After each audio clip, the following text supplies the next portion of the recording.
Around the world, there are only 14 mountains that are higher than 8,000 meters, which is roughly 26,250 feet. 8 of those are located either completely or at least partially in Nepal. And despite Nepal is only a small developing nation with rather big economical and social problems, because of its hospitable people, breathtaking landscapes, and a surprisingly good hiking infrastructure, it's a sheer paradise for hikers and trekkers from all over the world. Namaste.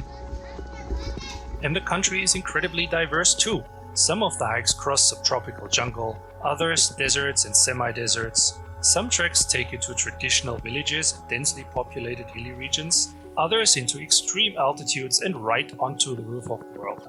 There are very well maintained and even pretty touristy and comfortable lodge treks, and there are multiple week-long lonely camping treks through almost uninhabited wilderness. Especially for Nepal beginners, it can be quite a challenge to wrap their heads around the endless possibilities that the many different trekking regions in Nepal have to offer.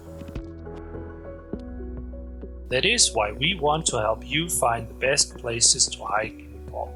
Therefore, we're not only going to introduce you to 50 different treks in this walking wonderland, some of them world famous, some almost unknown, but much more importantly, in this video, we will cluster them into 15 distinct trekking regions all over Nepal, from Annapurna to Langtang Valley, so that you can get a feeling for the characteristics of each area, including topics like landscapes, accommodation, transportation, remoteness, whether you have to be accompanied by a licensed guide there, and much more. All the information given in this video are as of 2020 and to my very best knowledge and research. Keep in mind though that some things might have changed during the course of 2020. Also, if you want to attempt one of the really remote treks mentioned in this video, you might want to do some further research about current regulations, as they tend to change quite often. Now, with that out of the way, let's get started.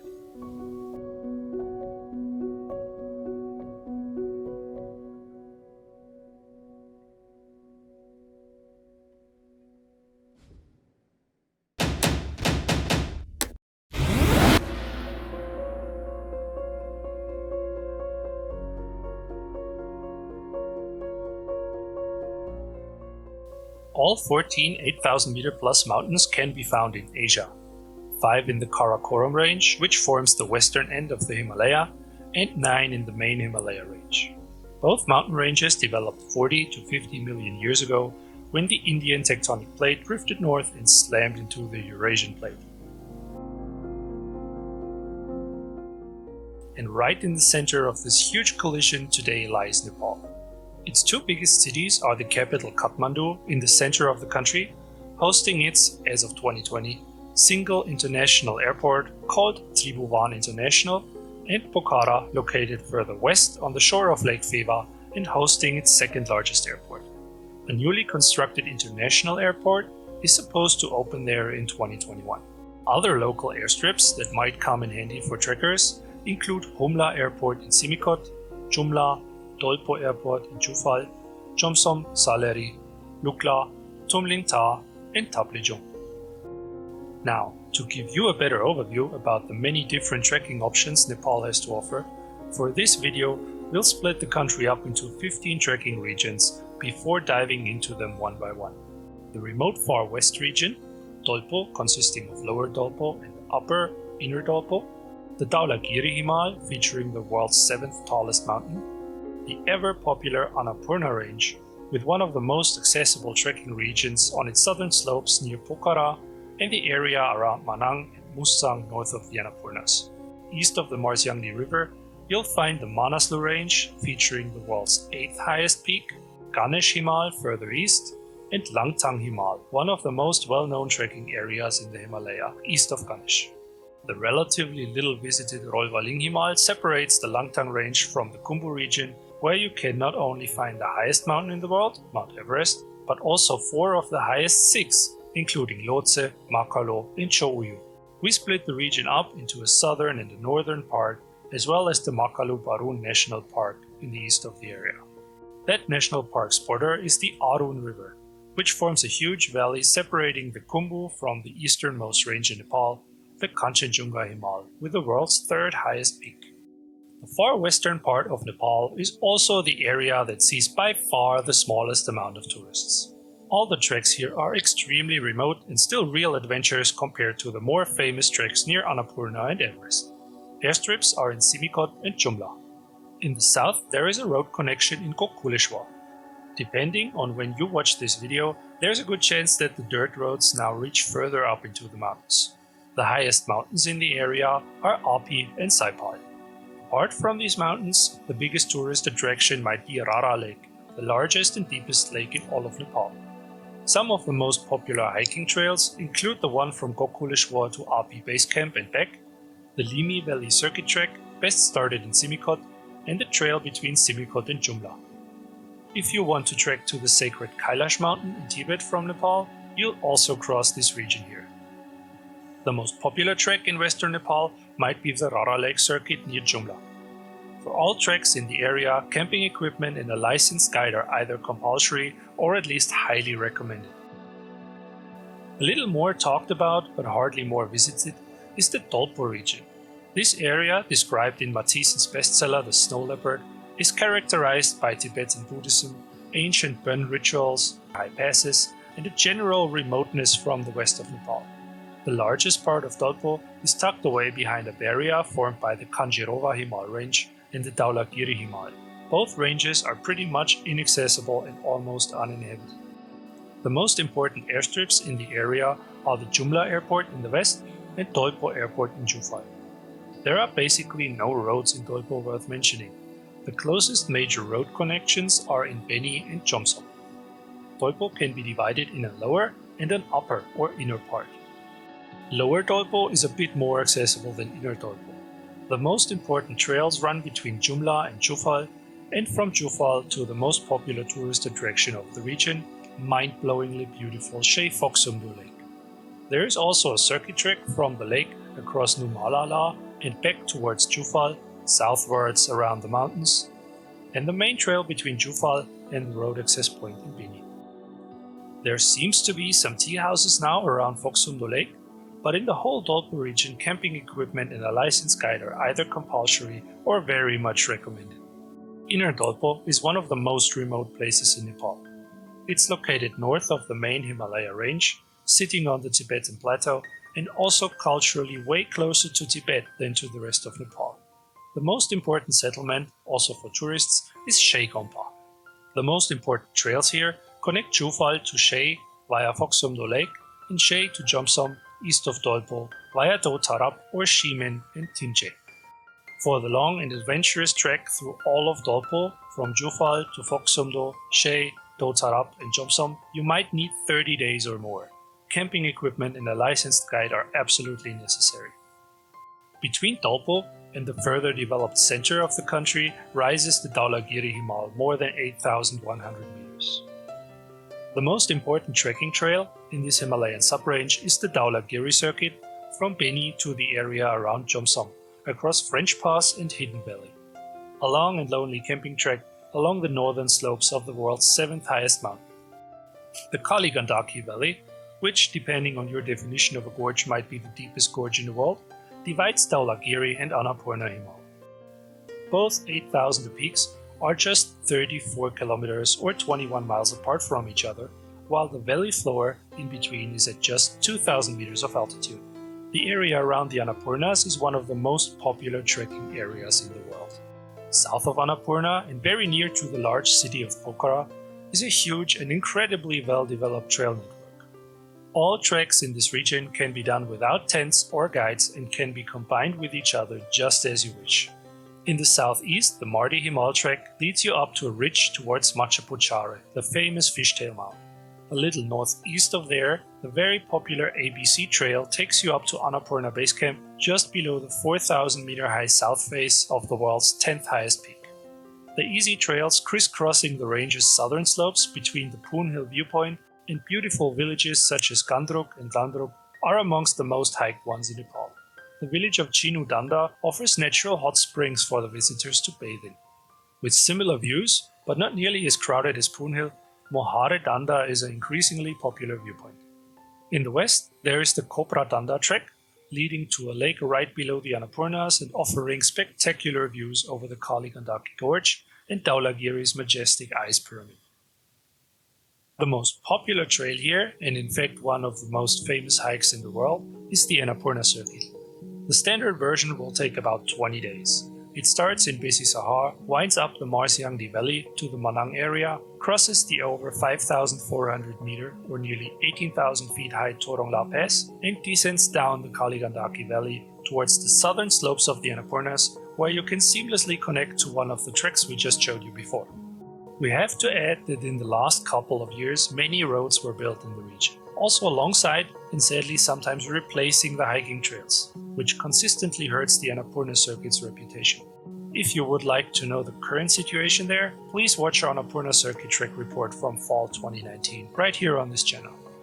The first third of the Annapurna circuit can be skipped, but it can also be done on its own and is known as the Lalu Pate trek.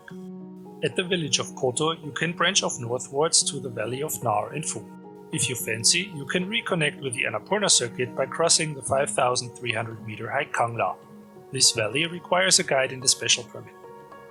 From Manang, you can add an excursion to the 5,000 meter high Tilicho Lake to your Annapurna circuit. The last third of the Annapurna circuit can also be skipped or be done on its own, following the Ghandaki Valley from the deserts of Lower Mustang down to the lush south side of the Annapurnas, or vice versa, within just a week. A lot more remote is the mystic former kingdom of Upper Mustang, which was completely prohibited for foreigners until just a few years ago. Here you'll find strong Tibetan culture, desert alpine plains, and also insanely expensive special permit prices. The next sub-range to the east is Manaslu Himal. The most important hike is the Manaslu circuit. It's circumnavigating the 8th highest mountain on the planet and considered by many to be the new Annapurna circuit, as the landscape is equally breathtaking, but the region is a lot less touristy than behind the Annapurnas. By the way, there is an extensive 2-episode trek report with everything you need to know about the Manaslu circuit on our channel. The Manaslu circuit usually takes 2 weeks, but it can be extended to 3 if you combine it with the Tsum Valley trek north of Ganesh, the next mountain range to the east. Of course, the Tsum Valley trek can be done as a standalone as well. South of Ganesh Himal lies the Ruby Valley trek, linking the Manaslu Himal in the west with the Langtang Himal in the east. The treks around Manaslu and Ganesh Himal don't require a tent, but the Manaslu circuit and Tsum Valley do require a licensed guide. Langtang Himal is pretty much exactly north of Kathmandu and can be reached in 6 to 7 hours by jeep. Here you'll find several treks of approximately 1 week in length, which can very well be combined to a multiple weeks long adventure. Most of them start in or near the town of Siapro Besi. In the west, right below Ganesh Himal, is the Tamang Heritage Trail, passing through some very interesting villages of the Tamang tribe, rich in colors, culture, and amazing views. In the east, there is the famous Langtang Valley trek, a true Nepal trekking classic. In just 1 week, you hike from subtropical jungle into a fantastic mountain scenery, up to the nearly 5,000 meter high peak and popular viewpoint Sakuri. Not quite as high, but equally spectacular, is the trek to the sacred lakes of Kosa and Kund, a bit further south of Langtang Valley. Here you can cross the Laure Binala, by far the easiest of the 3 passes linking the Langtang Valley with the areas to the south. The other 2 are Ganjala, which requires some nights camping, and the even more adventurous Tilmak Pass. Between Langtang Himal and Nepal's capital Kathmandu are the Himalayan foothills of the Helambu region, offering an easy multiple-day trek with admittedly distant but surprisingly great views of a big chunk of the Himalaya. In fall of 2018, we combined the Tamang Heritage Trail, the Langtang Valley Trek, the Gosain Kund Trek, and the Helambu Trek to create a 3-week tour taking us from near the Tibetan border all the way back to Kathmandu. The trek reports we created on this adventure can of course be found here on our channel. All the popular treks here offer good lodges and don't require a guide. The next hiking region to the east is the still very much undeveloped Rolwaling. Its highest mountain on the Nepalese side is Gauri Sankha, with more than 7,100 meters. The trek to Tsorolpa Lake on the end of the main valley is doable without camping equipment. With camping equipment, a guide and some climbing experience, you can cross the 5,700 meter high Tashi Lapsa Pass into the Khumbu. Here we find not just the highest mountain on Earth, Mount Everest, but with Lhotse, Makalu and Chuyu also the 4th, 5th and 6th highest peak. These gigantic mountains are all on the northern border with Tibet. In the center of this region, built in between two cliffs, is the famous Lukla airstrip. A bit more than a day's hike north of there is Namche Bazar, the main town of the area. South of Lukla is the Solu area, mainly culturally rich Himalayan foothills. There are two main trails up towards Lukla and Namche. One in the southwest, from Jiri or Salari, and one from the southeast, beginning in Tumlingtar. Also worth mentioning are the Paiki Peak Trek and the Numburchi Circuit Camping Trek. By far the most popular trek in the inner Khumbu is of course the Everest Base Camp Trek. Within 12 to 13 days, you'll hike from Lukla via Namche and the famous Tengboche Monastery to the base camp and Kalapatar viewpoint at 5,500 meters of altitude. One valley further west are the spectacular 5 lakes of Gokyo, reachable by hiking the Gokyo Trek. From Gokyori viewpoint, you'll get a jaw-dropping panorama, including all of the 4 8,000 peaks of the region. If you like to visit all 4 valleys of the Khumbu, you can try the difficult but very rewarding 3 high passes trek across Kongmala, Chola and Renjola. Despite the trek being rather demanding, you can do it without a guide or tent if you're an experienced enough trekker. Much more remote is the Hinku Valley trek from and later back to Lukla, towards Mera Peak, across Narkungla and Satwala. This trek can of course be combined with a walk-in from Tumlingta. One of the most difficult treks in the Solu Khumbu, and actually all of Nepal, connects Chukung and the Imja Lake across the 5,500 meter high Ampulaptsa Pass with the Honku Valley, and from there offers a connection to the trails of the Makalu Barun National Park via the more than 6,000 meter high West Col and Sharapani Col passes. This route connects the Makalu Base Camp Trek to the Khumbu in the north and the Honku and Hinku valleys. Both these crossings are serious mountaineering adventures and of course can only be done as guided camping treks. As opposed to the 2 treks, the Makalu Base Camp Trek is a tea house trek and can since a few years be done without camping equipment. Towards the east, this giant mountain range is bordered by the Arun River Valley. In the southern part of the valley, you can find the already mentioned Tumlingtar airstrip, from which you can hike north towards Tibet until the village of Kimatanka. By the way, the hike from Tumlingtar towards the Khumbu is often called the Arun Valley Trek, despite only the first 1 or 2 days are really being hiked near the Arun River. East of Num, the valley is connected to the Kanchenjunga Himal by the Lumba Zumba Trek, which is quite remote and can only be done as a camping trek. In the far east of Nepal and at the border to India towers the 3rd highest mountain on Earth, mighty Kanchenjunga. Starting from the airstrip of Taplejung, you can reach the base camp on its northern slopes via Gunsa and also its southern base camp via Cheram. Apart from these 2 standalone treks, you can connect them to a great Kanchenjunga circuit by adding a crossing of Selelila. Such a tour would require about 4 weeks of vacation though, also because getting to Taplejung is not quite easy due to very infrequent flights. And with that, we arrived on Nepal's eastern borders. As you probably noticed by now, the trekking possibilities in Nepal are sheer endless. There are treks through almost all climate zones present on our planet, into different levels of altitude, through different cultures, on very differently difficult terrains, and with totally different pros and cons to them. There are treks for mountaineers and short treks for absolute beginners.